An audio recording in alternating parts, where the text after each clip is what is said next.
And I don't know how it happened, but we have about 5 minutes before we're actually scheduled to start. So we can probably just have some more discussion. That's awesome. And Maricela, you're the note taker. You're good? So you got notes, paper? Sweet. All right, so this breakout session is going to be on the high school pathway along with the achievement gap. So this one's more so about graduation rates, what's happening with students throughout the district, why are they graduating, why are they not, at least that's what is supposed to happen here. We're supposed to kind of talk about why, the how, and the data is just kind of supposed to show percentages on what is happening. So the first one is the graduation rates by ethnicity. So you can see there's the total ethnicity, or not total ethnicity, sorry, total graduation rate by the district, and then American Indian, Asian, Hispanic, African American, white, multiracial, and Pacific Islander. Now, if you look, there's only one group to really decrease, and that's the American Indian population.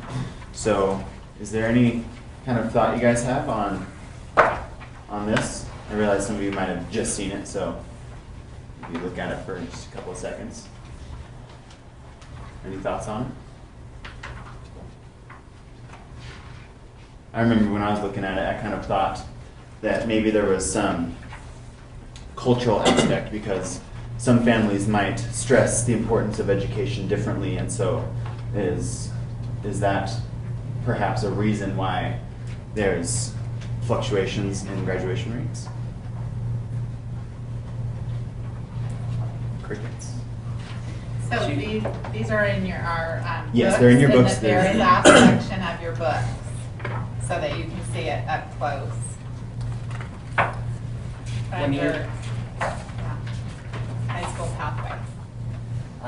When you say cultural differences, do you think that it's necessarily within kind of families, or do you think that it could be something broader, like systematically, like our reaching out or lack thereof to minority students?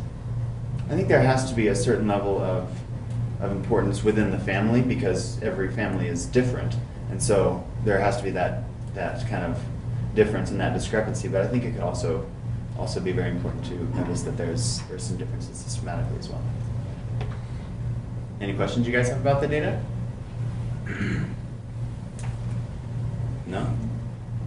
Are we looking for comments about why some of these things Yeah, happen? I'm just trying to see, we have all this data about, there's 66, I believe it says, 66% of students graduated in 2012, then it jumps up to 70, then it jumps up to 73 in 2014, and I'm just trying to get a good discussion in the room about maybe why this is happening, anything you guys have noticed in your schools about, have the students been applying themselves differently in the past few years? What have you guys noticed? Well, I was just wondering about some physical barriers, because I know that our population, our American Indian population, the Native population that comes into Reed High School comes from Wadsworth. And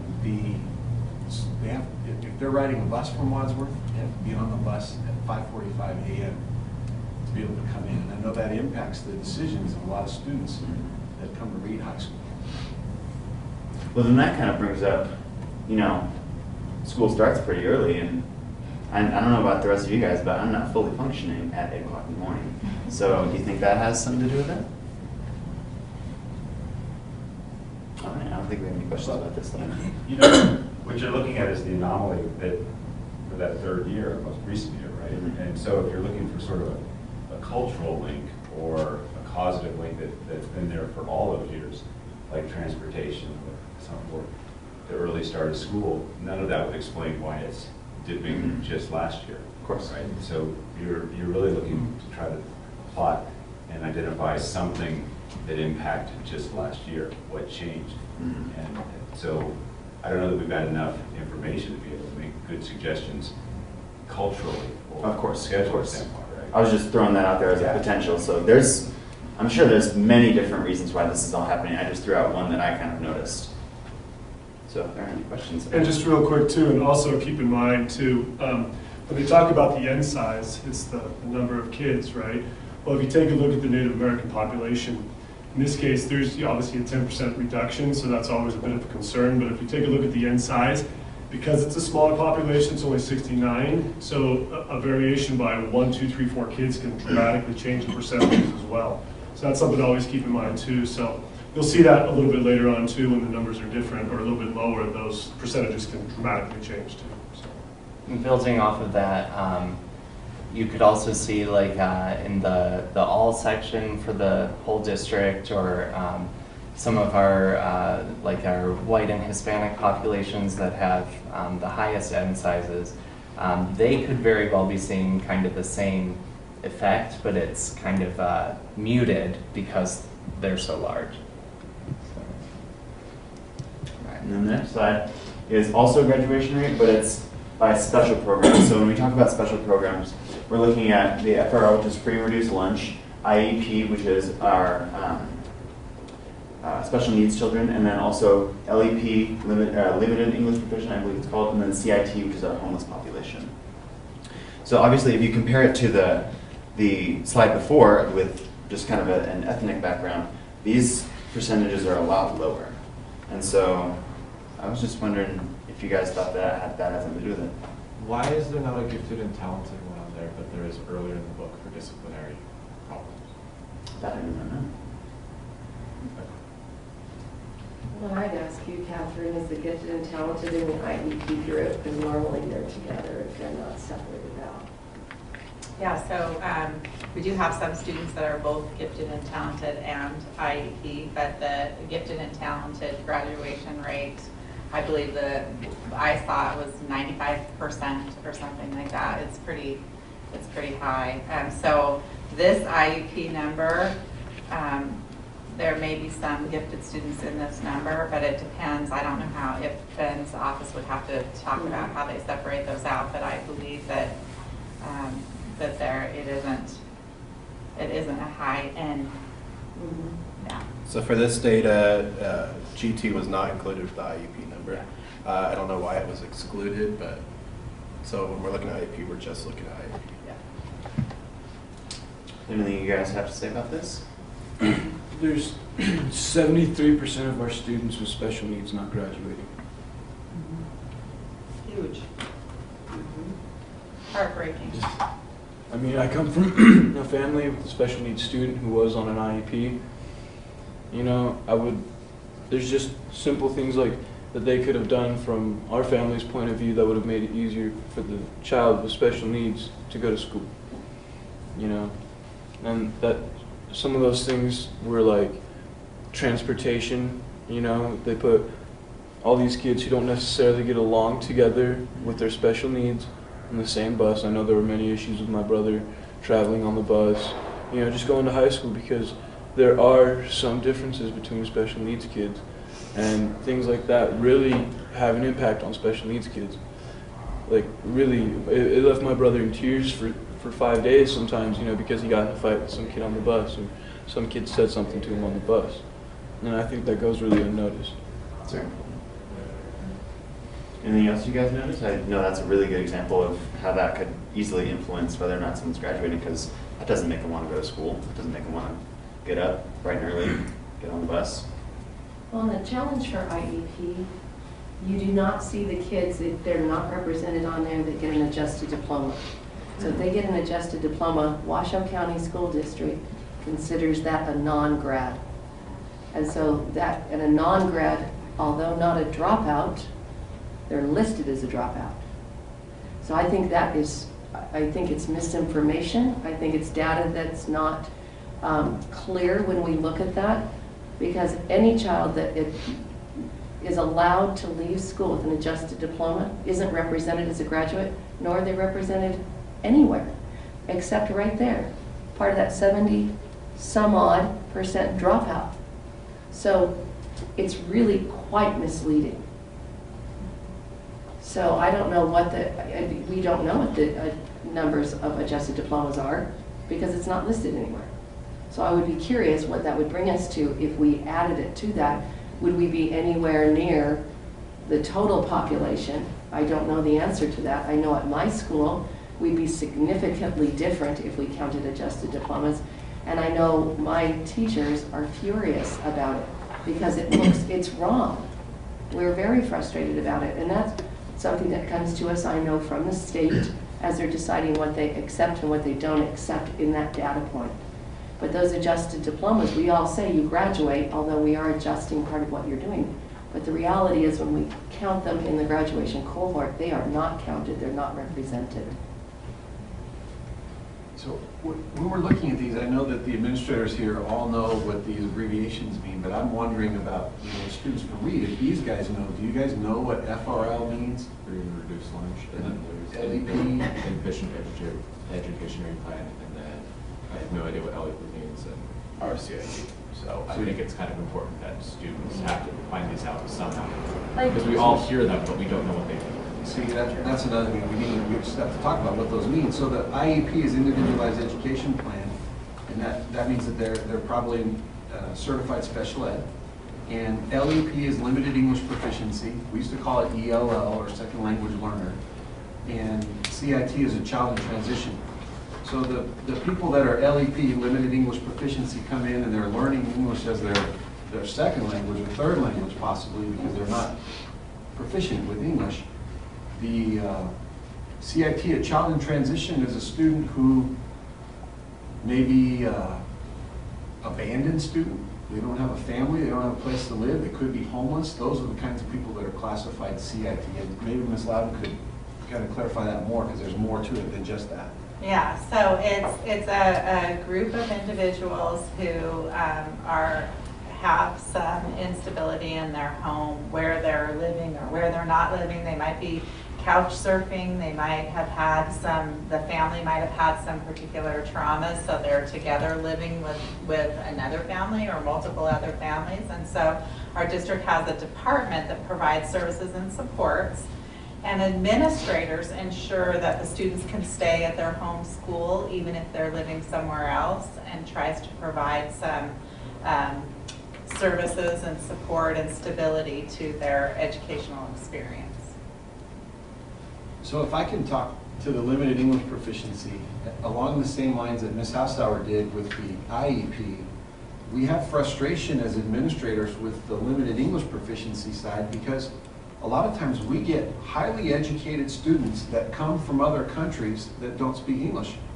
And so, for example, I sat in class the other day with a senior at Reed High School who is probably more intelligent than anybody in this room, who came from Vietnam, and he speaks no English. And there's no way that he's going to be able to pass the reading proficiency test, which is a requirement for graduation.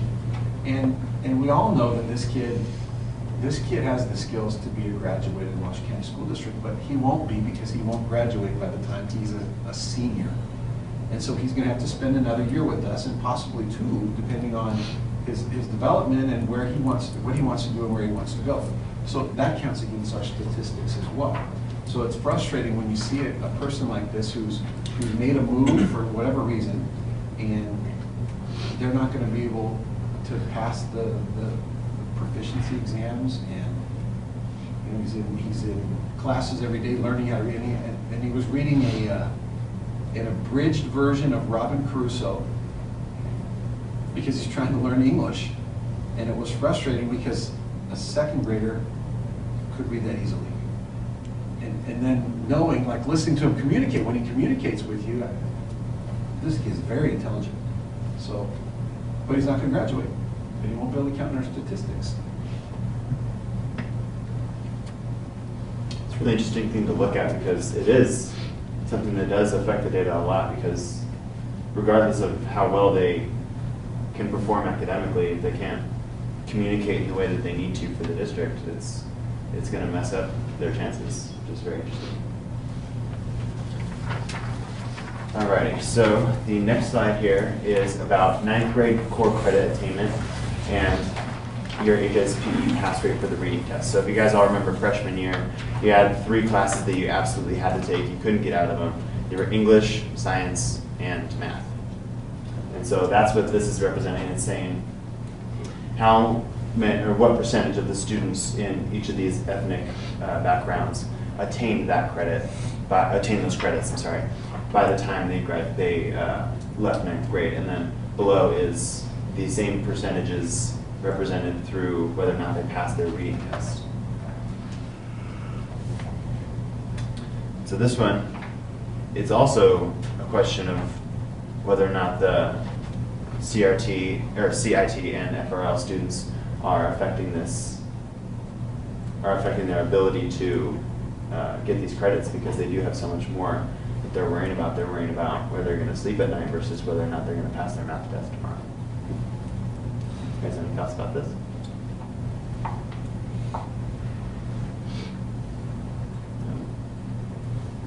I think we're all waiting for the food still. And then I also kind of thought, because there's a lot of, by the time you get to 9th grade, you've gone through almost 10 years of school already, and there's been, you know, you had the CRT in elementary school, and so we do have more, the district does have more data around how their proficiency is measuring up in those benchmark years, like 3rd grade, 6th grade, you know, all of those. So I was wondering, by the time they got to the 9th grade and we're noticing that 44% of the LEP students are on track to graduate, they have their credits, is it too late at that point because they don't have the foundation they needed from elementary school?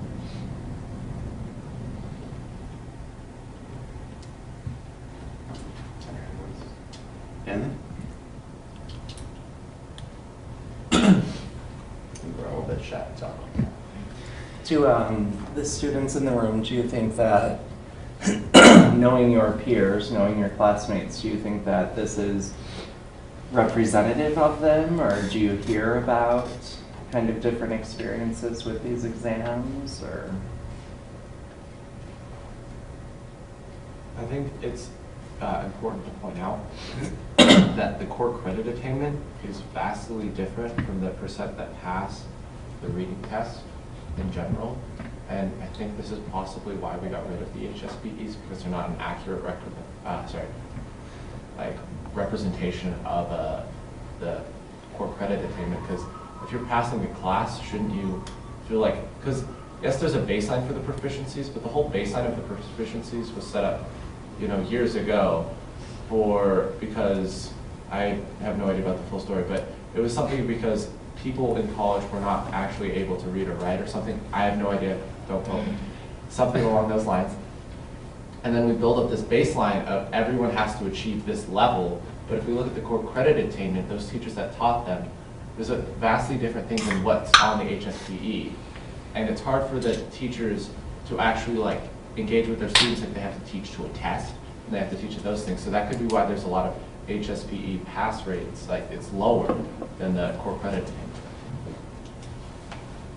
Anybody from this side of the room? Some of the students? I know that side of the room has been kind of a little bit more vocal. Anybody? Okay. I noticed that the LEP is 3% for the reading test.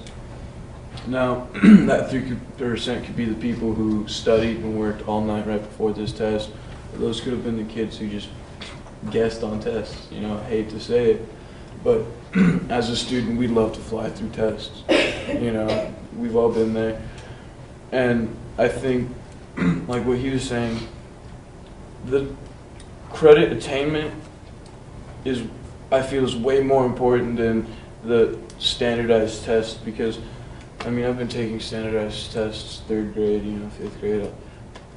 I'm done taking those tests, to be honest with you. You know, it would just be much easier to get through high school with taking finals and like core credit attainment than, you know, to take standardized tests that put me up against baselines. Did you have that? I thought I saw you doing that.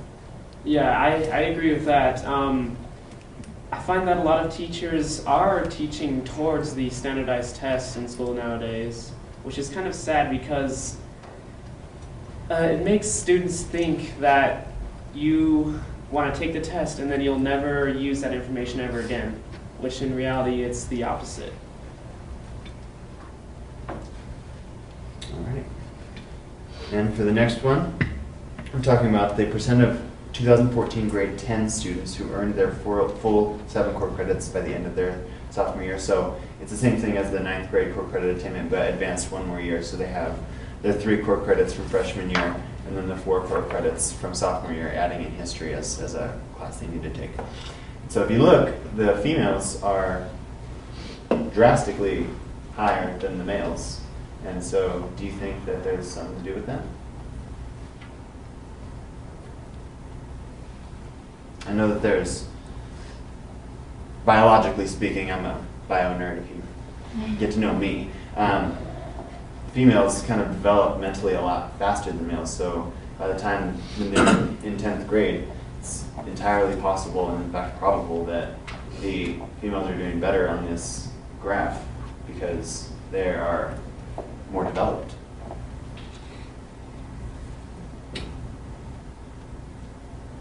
It's a conflict of interest. It's a culturally set up thing. Females are like, because like the way it is, like this is not like anything, but usually males aren't pushed as hard. They're expected to be, you know, more masculine, focus on athletics, focus on different things. Like girls who are like supposed to focus on school and like break everything. Like, not break everything, but like push forward and achieve more. Where Break the all the guys like barriers. aren't pushed quite as hard. Or so I found. Because if you look at honors classes, there's like 5 guys, 80 girls. Our school can actually counter testament to that with a population of, specifically the sophomores in mine, have 46 students. About 10 of them are males. So it kind of shows you how these advanced courses, well, not advanced, just the credit achievement is being shown through the bias. Well, not really bias, but you understand. So kind of touching on that, if you have a family with a son and a daughter who have kind of been raised similarly and they're doing similarly in school, do you think that there's when they get to this kind of benchmark and they're being evaluated, so to speak, do you think that there's going to be a difference between the male and the female in this particular family because maybe they have been kind of raised differently? The female's been raised to kind of break all the barriers and go as far as she can, whereas the male might be encouraged to get into something a little bit more masculine and less academic. Think anything like that could happen?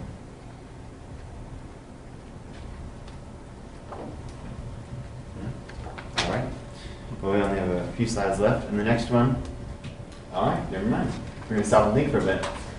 So, what are the key points of the day? We kind of touched on there might be some discrepancies with the special populations because so much is not being represented because the students who graduate with an adjusted diploma are considered non-grads, so that's obviously affecting the data. And did you guys notice anything else in the slides we went over so far? Maybe you could, maybe it's more comfortable to talk maybe just to the person sitting right next to you for a couple minutes, and then we could share out about just reflecting on what we did. Yeah, that's a good idea. Just take a couple minutes, kind of talk to your shoulder partner, try to get some ideas there. What did you think? When I was looking at the IEP, one thing I just kept on thinking is like, what can we do to help ourselves?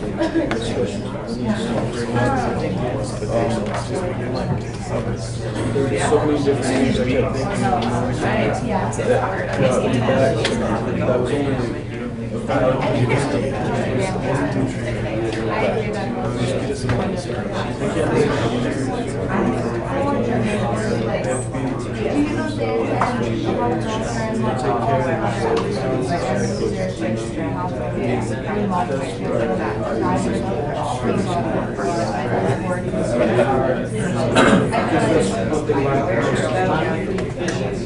my brother is special with this. But he still can't. But this is good. So you don't have to wait to see those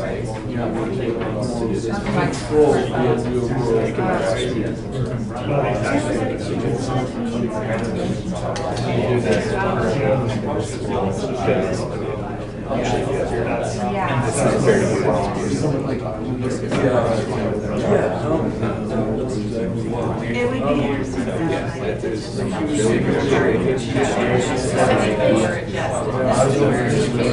You know, it like a lighter, like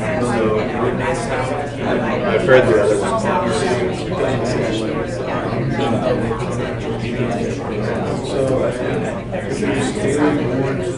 that might be natural. You know, today we get to go walk down to this place and we get to learn how to work this women or something. Motivates them to live on that. Right, everyone talks about that too. My students want to make sure they're incorporated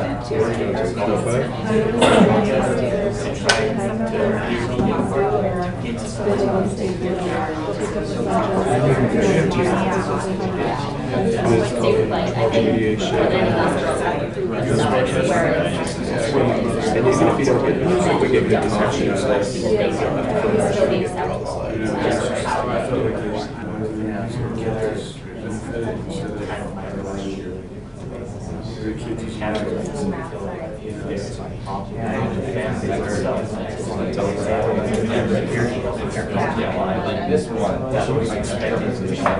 Well, it's stuff like transportation, but it's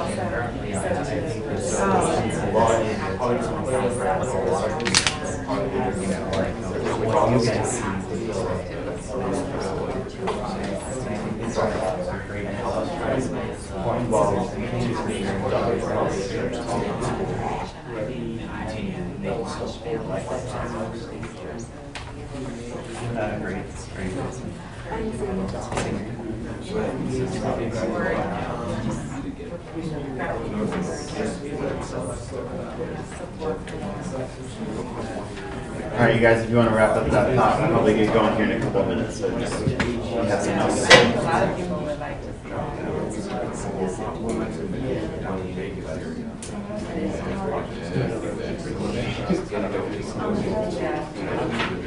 And I think many people who are planning on going to college or thinking about, they figure that why would they get any extra year to high school when they can just go and start making money right away.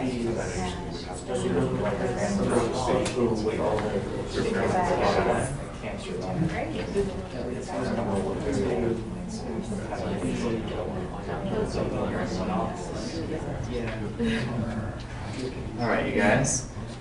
I noticed you guys were all talking up a storm, so I know you got some great opinions. I'm anxious to hear some. So what did you guys talk about? Well, okay, so Nicole and Austin and I were talking about how most of the data, it's kind of hard to really guess what's happening with everything around it because we're seeing like a small portion of what's happening when in reality there's a lot more. And so we were seeing how there's a climate workshop kind of down the road during the day, and how seeing the climate surveys and that information combined with the data that we have here would probably give us more, a better chance to guess on what's happening as far as the data.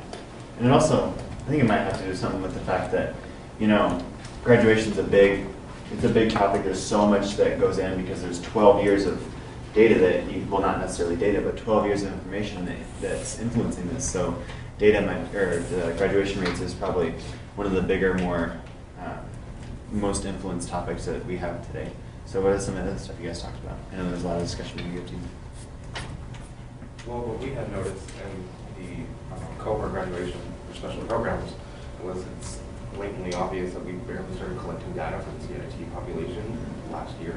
We had programs, while not here in Washoe County, down in the Vegas area, such as Project 150, which acknowledge these individuals and are able to collect this information. We barely started implementing it up here in North Nevada.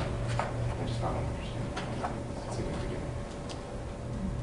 Well, I think, correct me if I'm wrong, but this year the district is considering, I keep using we because the district's all but I'm a student, I'm not necessarily with the district, but the district has kind of broadened its definition of what qualifies as CIT. So I think if we had more data on the previous years, you'd see a huge increase because so many more students qualify. It's not just students who are living homeless, but students who are kind of living with another family. It may be a stable situation and they've been living there for a while, but because they don't live in a home with just their family, they technically do qualify. So I think if we did have that data, we'd see a huge jump.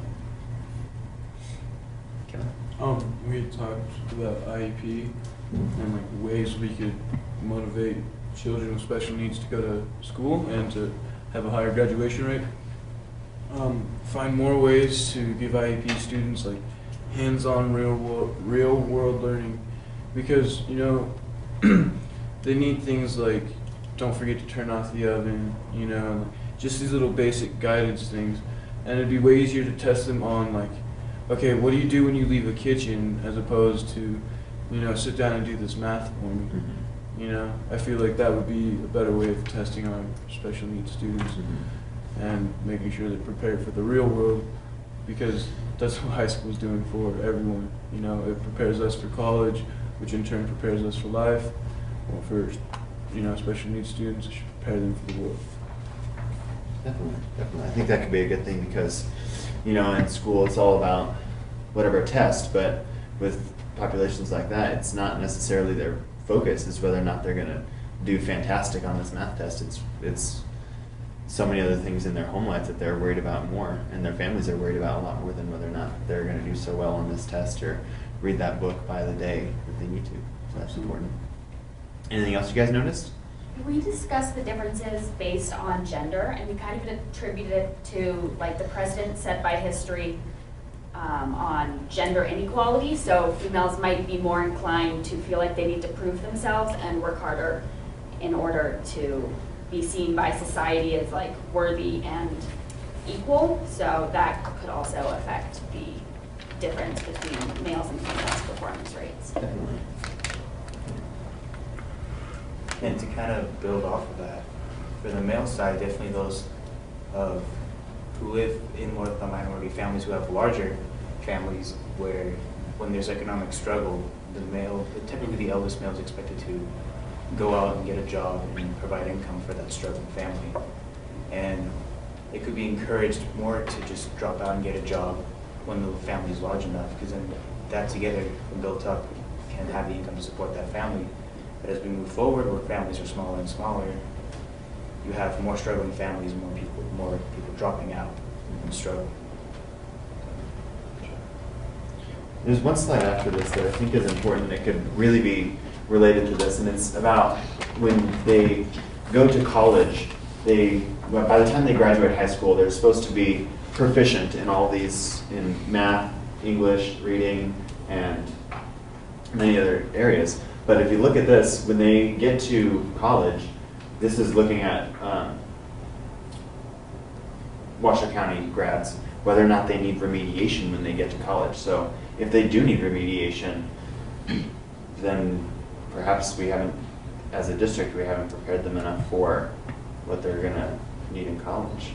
And I think that could be related back to, you know, 9th grade core credit attainment and the HSP pass rates, because if they're passing those tests, shouldn't they be proficient? Shouldn't they be ready for this by the time they get to senior year and get to college? I think there's something to be said about that, because I know I'm looking at colleges now and looking at what classes I'm going to be taking, and I know that there's so many students here that can't exactly take as many advanced classes because they need the more simple classes, because they're not where they need to be in that area. For if they have a dream job, they need to be more strong. They need to be stronger in certain areas, and it's not necessarily happening. I always wonder when I see this, who and how we track these kids. Are we just tracking kids that stay here and go to UNR and TMCC, or are we tracking kids that are going away to other schools? Because I imagine a kid who goes to a Harvard or a Stanford is most likely not going to be placed in a remedial classroom. Definitely, they've qualified to get in. So I just wonder. Definitely, I think it's with how they track with Nevada higher education. I think it's on the top. It's for the Nevada system of higher education. So probably with UNR, TMCC, and UNLV. Yeah, and it's down the bottom of the slide. It'll tell you the different schools. So it is only Nevada schools. And then on top of that, also too, it's not just, we don't track it, but based on somebody that's just, say, taking a couple classes, they have to be full-time degree-seeking students. And that's how we track it through this one right here. So that'd be a lot easier to track, definitely, than someone who's going off, because I know a lot of my friends are looking at so many different schools, and it'd be so hard to track all of them. Yeah. It would be nice to know Yeah. all of our graduates leaving. If we could track all of our graduates leaving and what they're doing, that would be nice to know. Yeah. It's kind of refreshing for teachers, you know. And it doesn't really show what students were taking like AP English or AP Calculus their senior year or versus the kids that were just taking the regular courses at their high school. So. Broken down by, Yeah, I think that'd be good to see, because I have some friends that were taking kind of the standard classes, but some of my other friends were taking the more advanced classes, and there's definitely a discrepancy on the rigor that they're being taught, so I think that could definitely impact it. Any last questions? We're about to go to our next breakout session, so I just kind of wanted to see if there's anything else you guys had an inkling to say or hear. Any questions for me? All right, well with that, you guys are free to go. There is definitely food, I believe. Yes, please. It's important that we're taking a 10-minute break. Yes. Before the next session to grab food and all that good stuff. So grab stuff and